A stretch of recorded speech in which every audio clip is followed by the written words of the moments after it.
الرحيم. الحمد لله رب العالمين،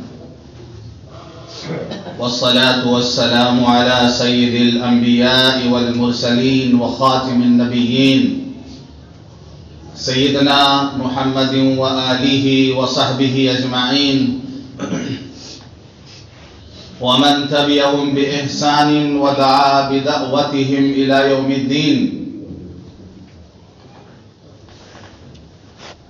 أما بعد،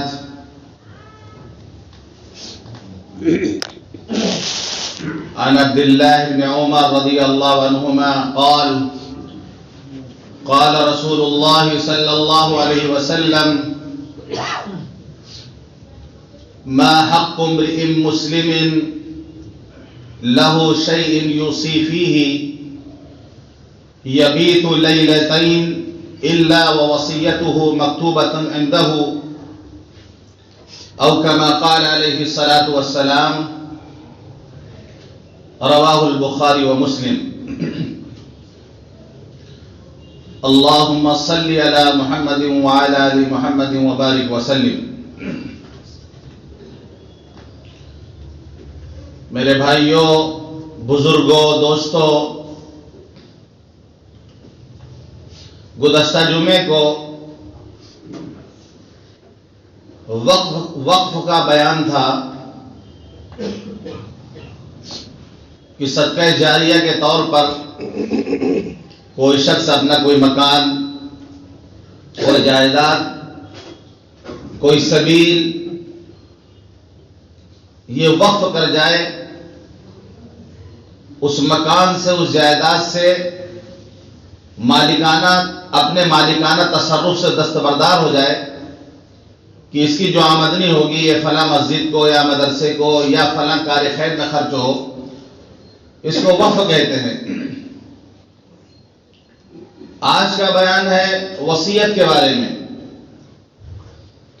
وصیت کہتے ہیں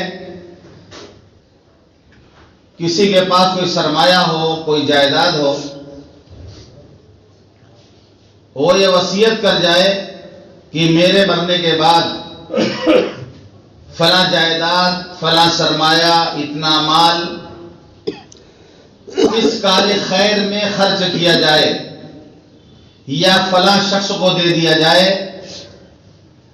اس کو وصیت کہتے ہیں. حق واجب کی وصیت واجب ہے، حق مستحب کی وصیت مستحب ہے.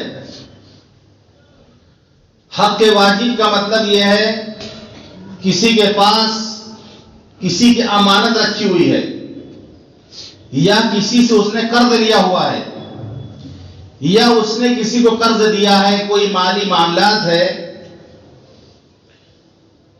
تو اس کی وصیت واجب ہے. اس پر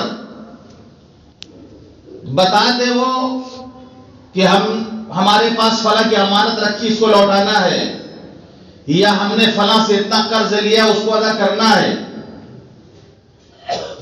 اس کی وصیت واجب ہے.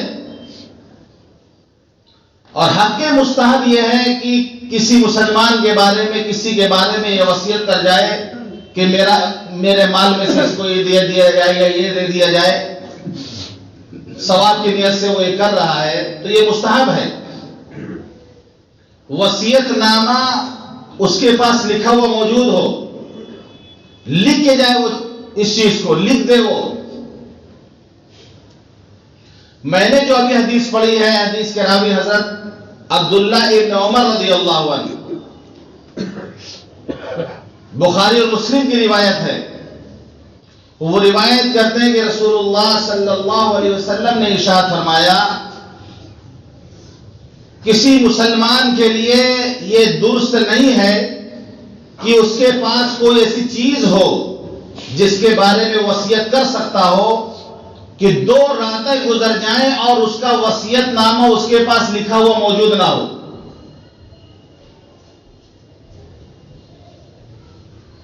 حضرت عبداللہ ابن عمر رضی اللہ عنہ سے اس حدیث کو روایت کرنے والے ان کے خادم خاص حضرت عبداللہ ابن عمر کا یہ قول نقل کرتے ہیں کہ اس حدیث کو سننے کے بعد کوئی ایسا دن نہیں گزرا، حضرت عبداللہ ابن عمر کہتے ہیں کوئی ایسا دن نہیں گزرا کہ میرا وصیت نامہ میرے پاس لکھا ہوا موجود نہ ہو۔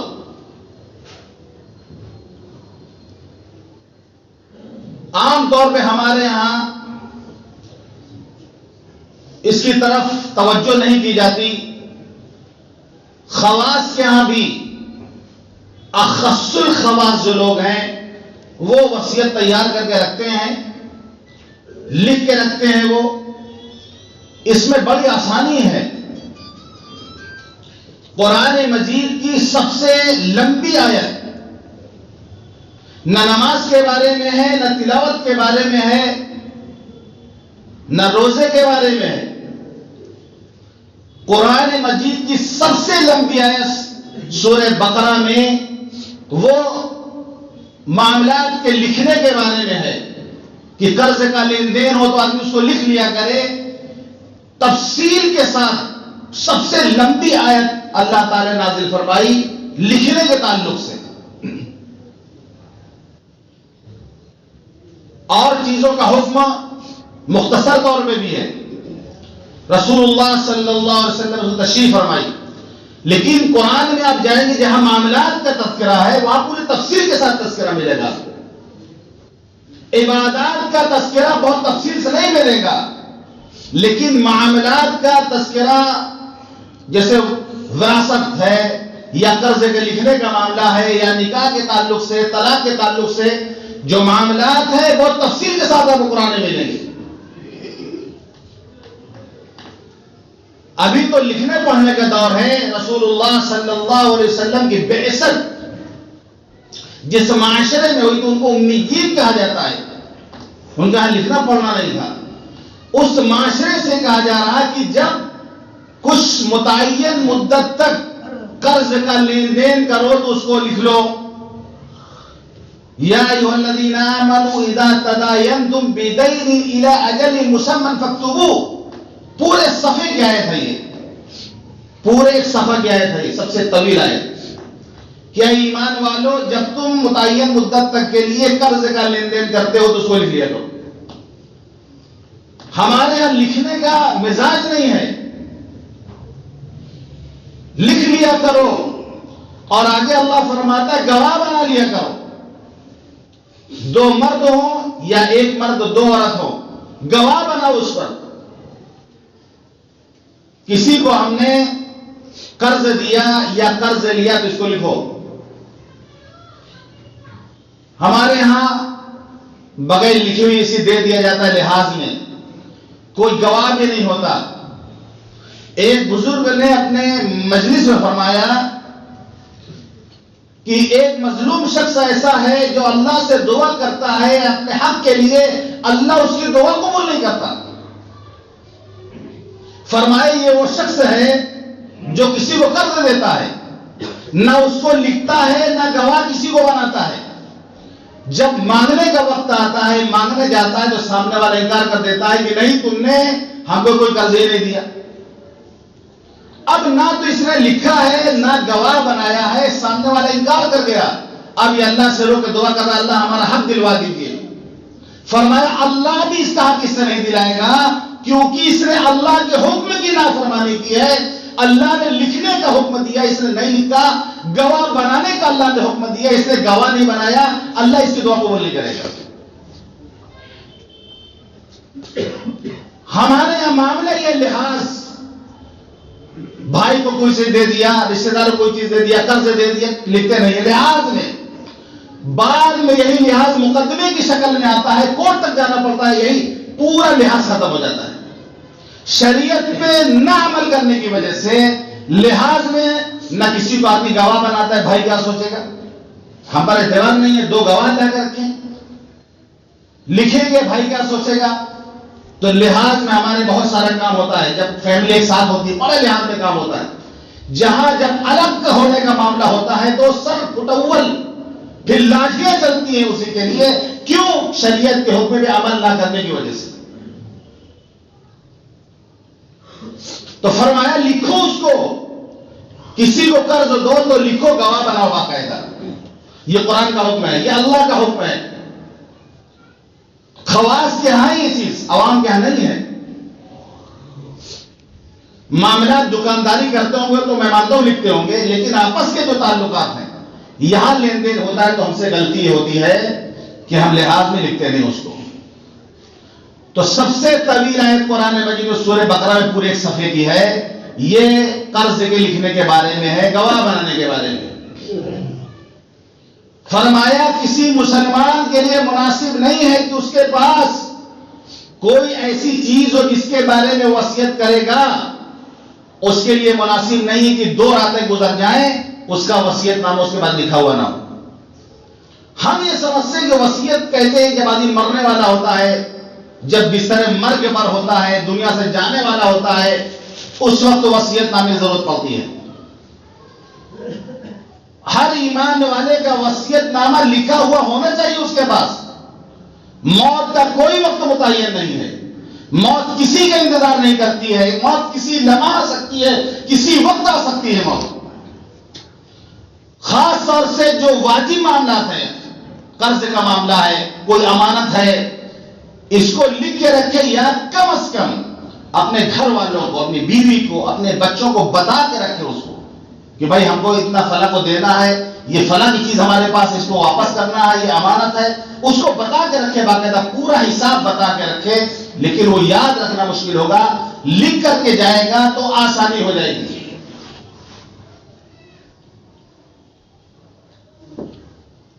ایک حدیث میں آتا حضور پاک صلی اللہ علیہ وسلم نے ارشاد فرمایا،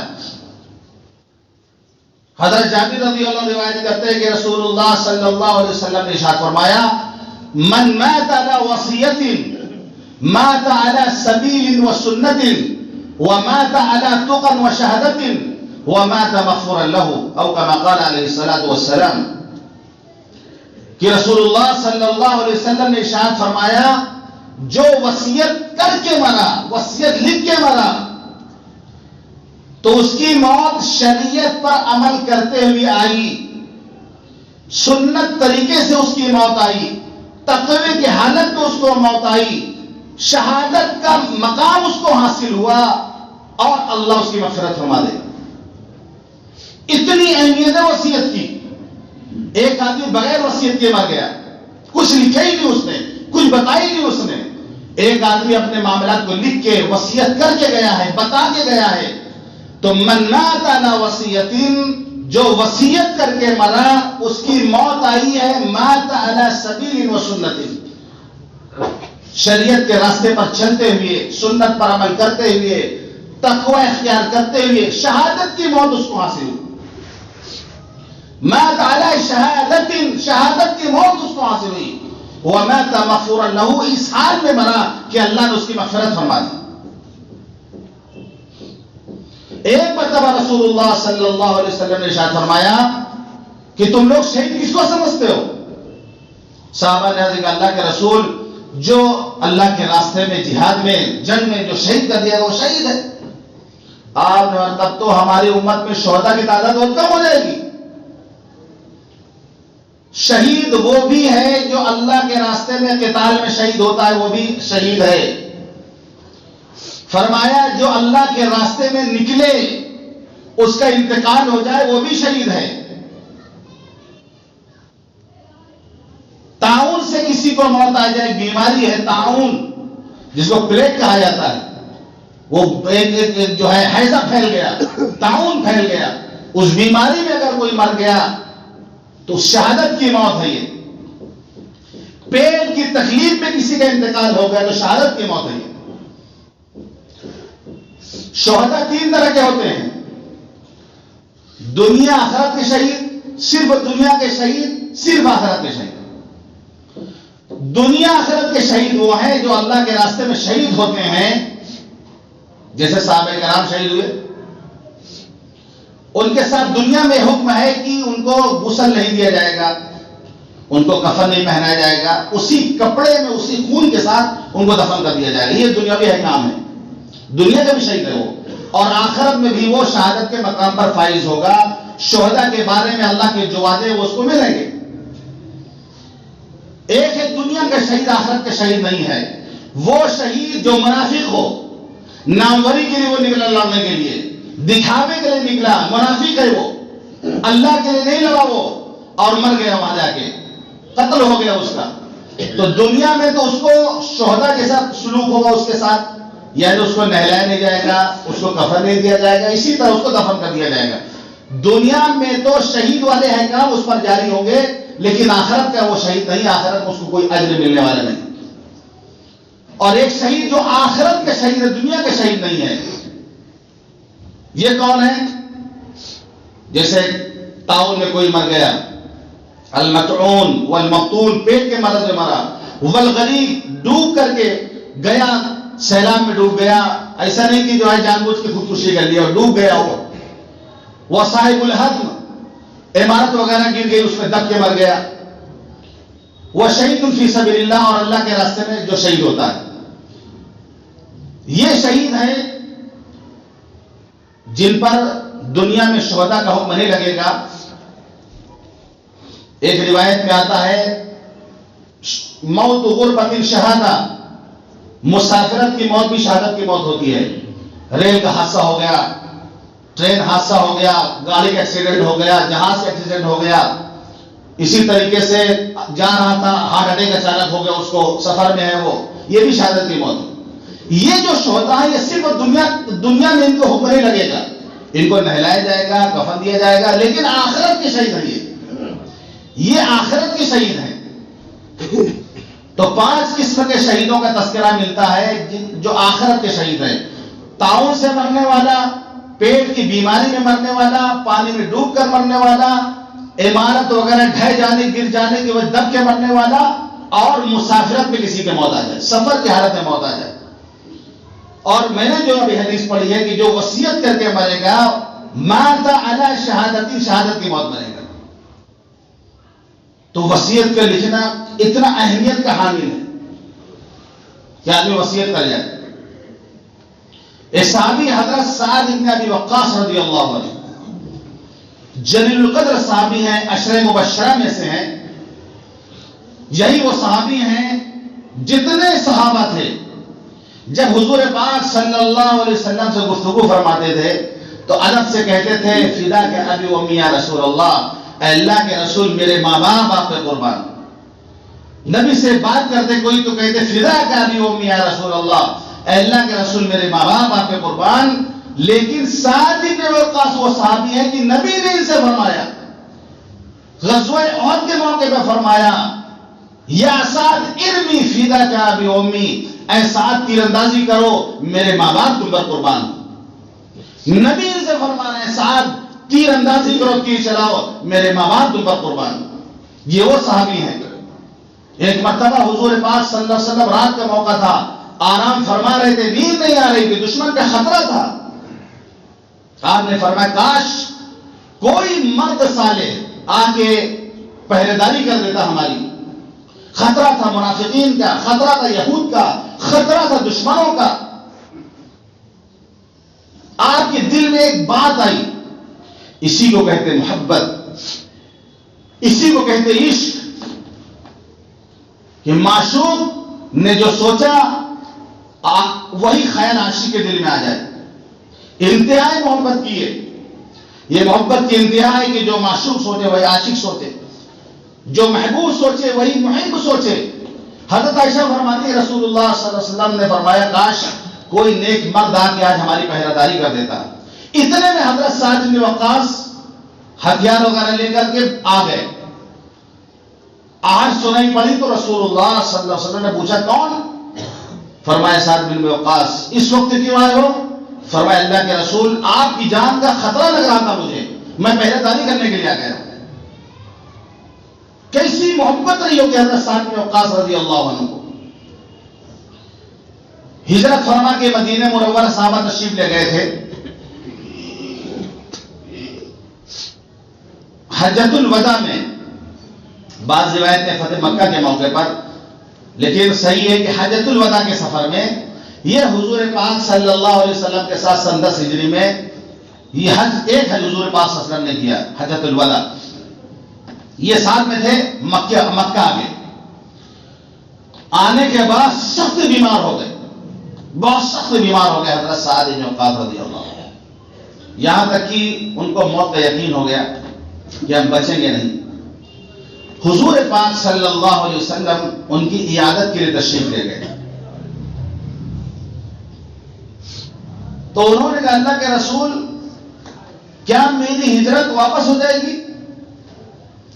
میں نے اللہ کے لیے مکہ چھوڑ کے مدینے ہجرت کی، جس سرزمین کو میں نے چھوڑا اللہ کے لیے، کیا میری موت اسی سرزمین میں آئے گی؟ صحابہ نہیں چاہتے تھے کہ ان کی موت مکے میں آئے، کیونکہ ہجرت کر چکے تھے اللہ کے لیے، وہ نہیں چاہتے تھے کہ جس سرزمین کو اللہ کے لیے چھوڑ دیا ہو وہاں ان کی موت آئے۔ انہوں نے کہا اللہ کے رسول ہم نہیں چاہتے ہیں، لیکن میرے موت کا وقت قریب لگ رہا ہے، میرے موت کا وقت قریب لگ رہا ہے، کیا میں اپنا سارا مال جو میرے پاس ہے، بہت مال ہے، میں سب کے بارے میں وصیت کر جاؤں کہ اس کو فلاں کار خیر میں خرچ کر دیا جائے، سارے مال کے بارے میں؟ ان کی ایک بیٹی تھی اس وقت ایک بیٹی تھی، یعنی وارث کو نہ مل کر کے ہم وصیت کر جائیں۔ اللہ کے رسول نہیں فرمایا آدھا مال کر کے آدھا کے بارے میں وصیت کر جائیں ہم؟ فرمایا نہیں۔ فرمایا تہائی کے بارے میں؟ فرمایا ہاں تہائی کے بارے میں وصیت کر جاؤ، یہ بھی زیادہ ہے، تہائی کے بارے میں وصیت کر جاؤ یہ بھی زیادہ ہے۔ پھر آپ نے ان کو تسلی دی، ان کے لیے دعا کی اور تسلی دی کہ اس بیماری تم مرو گے نہیں۔ پیشین گوئی نبی کر رہے ہیں حضرت سعد بن وقاص سے کہ اللہ تمہیں عزت دے گا، کچھ لوگوں کو تم سے فائدہ ہوگا، کچھ لوگ نقصان اٹھائیں گے۔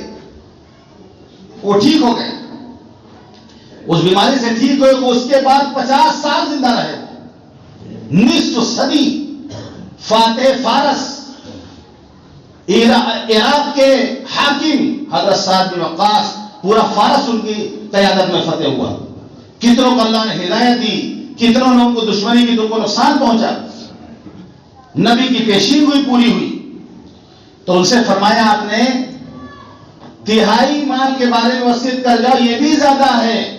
پھر آپ نے ایک بات فرمائی کہ تم اپنے وارثوں کو مالدار چھوڑ کر کے جاؤ، یہ بہتر ہے اس کے مقابلے میں کہ تم ان کو غریب چھوڑ کر کے جاؤ، وہ لوگوں کے سامنے ہاتھ پھیلا دے رہے، وہ لوگوں کے سامنے بھیک مانگے، اس سے بہتر ہے تمہیں مالدار چھوڑ کر کے جاؤ، اور تم جو بھی اللہ کے راستے میں خرچ کرو گے اس کو تم کو ثواب ملے گا، یہاں تک کہ بیوی کے منہ میں لقمہ بھی کھلاؤ گے تو اللہ اس کا بھی ثواب تم کو دے گا۔ تو وصیت کہتے ہیں آدمی مرنے کے بعد حالت مرض میں ہے، مرنے کے بعد وہ وصیت کر جائے گی یہ اتنا مال ہے، یہ اللہ کے راستے میں خرچ کر دیا جائے اس کو۔ اب حالت مرض میں جو وصیت کرے گا، جو لکھ کر جائے گا، تہائی سے زیادہ کی وصیت نہ کرے، وہ یہ نہیں کہ کل مال ہم وصیت کر جائیں، اگر زیادہ کرے گا تو نافذ بھی نہیں ہوگا۔ مرنے کے بعد جب تک اچھا خاصا ہے، چل پھر رہا، کھا کما رہا، جتنا چاہے خرچ کرے، وہ جتنا چاہے اللہ کے راستے میں خرچ کرے، خوب وقف کرے وہ، لیکن اگر اس نے وصیت کر دی کہ میرے مرنے کے بعد میرا پورا مال کہیں دے دیا جائے تو یہ وصیت نافذ نہیں ہوگی، صرف تہائی مال۔ اس لیے تہائی مال کے بارے میں وصیت کرے آدمی، اور اگر زیادہ کی وصیت کرے تب بھی نافذ نہیں ہوگی، اس کی وصیت نافذ نہیں ہوگی۔ حدیث پاک میں آتا ہے کہ رسول اللہ صلی اللہ علیہ وسلم نے ارشاد فرمایا، کوئی مرد یا عورت 60 سال تک وہ اللہ کی رضا والی زندگی گزارتے ہیں، 60 سال وہ عبادت پہ گزارتے ہیں، اللہ کی عبادت کرتے ہیں، عبادت میں ان کی زندگی گزارتی ہے، لیکن جب ان کے موت کا وقت آتا ہے تو وارث کو نقصان پہنچانے کے لیے وہ دوسروں کے حق میں وصیت کر جاتے ہیں تاکہ وارث کو مال نہ ملے، ان پر جہنم واجب ہو جاتی ہے۔ مثال اولاد ہماری ہے، ہم ناراض ہیں، ہم نے وصیت کر دیا مال کے بارے میں کہ اس کو پھل دوسروں کو دے دیا، میرے بچوں کا نہ ملے گی، فرمایا جہنم واجب ہو گئی اس کے لیے، وارثوں کو نقصان پہنچانے کے لیے نہ ہو، اسی لیے کہا گیا تہائی مال کی وصیت کرے، باقی مال اس کے وارثوں میں تقسیم ہوگا، باقی مال پر اس کے وارثوں کا حق ہے، وراثت کا اپنا ایک الگ مسئلہ ہے پوری تفصیل کے ساتھ. تو سب سے پہلے مرنے والے جب مر جائے گا تو اس کے مال میں سے دیکھا جائے گا قرض تو نہیں اس کے اوپر. سب سے پہلے قرض ادا کیا جائے گا, سب سے پہلے قرض. اس کے بعد اگر اس نے کوئی وصیت کی ہے تو تہائی مال میں سے اس کی وصیت پوری کی جائے گی. باقی جو مال بچے گا, جو قریبی رشتہ دار ہوگا, وراثت تقسیم ہوگی ان کے درمیان. جس کا حصہ اللہ نے متعین کر دیا ہے, ماں باپ کا حصہ, بیٹوں کا حصہ, قرآن میں تفصیل ہے پوری, ان کے بارے میں وصیت نہ کرے کہ میرے فلاں بیٹوں کو اتنا مال زیادہ دے دیا جائے گا. یہ وصیت نافذ ہی نہیں ہوگی. جو حصہ ہے اتنا ہی ملے گا. کسی بیٹے کو محروم کرنے کے لیے کسی کے بارے میں وصیت کر جائے, کسی رشتہ دار کے بارے میں وصیت کر جائے کہ میرے مرنے کے بعد میرا مال فلاں کو دے دیا جائے, یہ تکلیف پہنچانا ہوا. قرآن نے کہا غیر مضار, یعنی وصیت میں تکلیف نہ پہنچائے کہ اپنے وارثوں کو محروم کر دے. کیونکہ جب آدمی بیمار ہوتا ہے, بستر مرگ پر گیا, اب یقین ہوگی کہ بچے گا نہیں ہے, اسی وقت سے اس کے مال میں وارثوں کا حصہ چالو ہو گیا, بس وارثوں کا حق ہو گیا. جب تک وہ صحیح ہے جو چاہے کرے, جہاں وہ بستر پہ گیا وارثوں کا اس کے مال میں حصہ لگنا شروع ہو جائے گا. تو وارثوں کو محروم کرنے کے لیے وصیت ایسی کر جائے گا تو 60 سال کی عبادت بھی اس نے کیا ہو, لیکن وارثوں کو محروم کرنے کے لیے ایسی وصیت کر گیا جو وارثوں کو نقصان پہنچائے تو جہنم کا راستہ اختیار کر کے گیا ہو. حضرت ابو امامہ رضی اللہ عنہ فرماتے ہیں کہ حجۃ الوداع کے موقع پر میں نے رسول اللہ صلی اللہ علیہ وسلم کو خطبہ دیتے ہوئے سنا. آپ نے خطبے میں فرمایا ان اللہ آتا کل ذی حق حق, اللہ تعالیٰ نے ہر صاحب حق اس کا حق دے دیا. والدین کا کتنا حق ملنا ہے وہ قرآن میں ہے, اور بیٹوں کو کتنا ملنا ہے, بیٹیوں کو کتنا ملنا ہے, شوہر کو کتنا ملنا ہے, بیوی کتنا ملنا ہے, اور رشتہ داروں کو کتنا ملنا ہے. پوری وراثت کے بارے میں اللہ نے ہر ایک کا حصہ لگا دیا, ہر ایک کا حصہ متعین کر دیا. ان اللہ آتا کل ذی حق حق, اللہ تعالیٰ نے ہر صاحب حق کو اس کا حق دے دیا ہے. فلا وصیت لوارث, اب کسی وارث کے بارے میں وصیت نہیں کرنا ہے کہ 5 بیٹے ہیں تو ایک بیٹے کے بارے میں وصیت کر دیا کہ میرے بعد اس کو زیادہ دے دینا. یہ وصیت نہیں, وارث کے لیے وصیت نہیں ہے. اور وراثت جو بٹتی ہے وہ رشتے کی بنیاد پر بٹتی ہے, رحم کی بنیاد پر نہیں.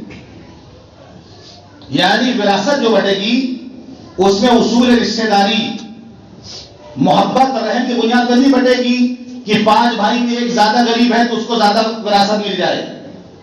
نہیں, حق اگر سب کا برابر ہے تو سب کو برابر سے ہی حصہ ملے گا. اب بھائی لوگ اپنے جو حصہ ملا اس میں سے مدد کرتے رہیں, وہ اپنے حصے میں سے بانٹ دیں, دے دیں, الگ بات ہے, بھائی کی مدد کرتے ہیں. ہمارے یہاں محبت دیکھا جاتا ہے, ارے کون سی بات ہو گئی تو زیادہ غریب تھا اس کو تھوڑا زیادہ مل جاتا. نہیں, شریعت نے رشتے کی بنیاد پہ وراثت تقسیم کی ہے, رحم دلی کی بنیاد پہ نہیں کی ہے کہ کوئی زیادہ غریب ہے تو اس کو زیادہ مال دیا جائے. وراثت جو الاقرب فالاقرب, جو قریبی رشتہ دار ہے اس کو وراثت ملے گی. اب اس میں کوئی غریب ہوگا, کوئی مالدار ہوگا, اس سے فرق نہیں ہے, سب کو برابر برابر ملے گا. جتنے بیٹے ہیں سب کو برابر برابر ملے گا. تو وصیت کے بارے میں آج بیان ہے, یہ اس کی بڑی اہمیت ہے. کم از کم ہم اگر نہیں لکھتے تھے, آج ہی بیٹھ کر ایک کاپی بنا لیں, اس میں اپنے معاملات کو ہم لکھ لیں, کس سے لین دین کرنا ہے, خاص طور سے لین دین کا معاملہ جو ہے, کوئی امانت ہے, کوئی قرض ہے, اس کو تو ضرور لکھ لیں. کسی کو کچھ دینا ہے, کسی کو کچھ دینا ہے اللہ کے لیے, محبت میں کسی کو دینا ہے رشتہ دار کو, وہ سب لکھ لیں. اس کی بڑی اہمیت اور بڑی فضیلت ہے. بعد میں دنیا سے جانے کے بعد آپس میں لڑائی جھگڑا نہیں ہوگا, پریشانی نہیں ہوگی. جو کچھ بھی نزاعی اور اختلافات ہوتے ہیں, نزاعات اور اختلافات ہوتے ہیں, اسی بنیاد ہوتے ہیں کہ مرنے والا لکھ کر نہیں جاتا. تو یہ حق ہے مسلمان کا. حضور پاک صلی اللہ علیہ وسلم فرماتے ہیں 2 دن بھی سال میں نہ گزرے, 2 راتیں بھی ایسی نہ گزرے کہ اس کا وصیت نامہ اس کے پاس لکھا ہوا نہ ہو. ہر صاحب ایمان کو چاہیے کہ اس کے پاس ایک کاپی ہو جس پہ وہ اپنے معاملات درج کرتا رہے، لکھتا رہے، معلوم نہیں کس وقت دنیا سے جانے کا وقت ہو جائے۔ اللہ تعالی ہم سب کو کہنے اور سننے کا عمل کرنے کی توفیق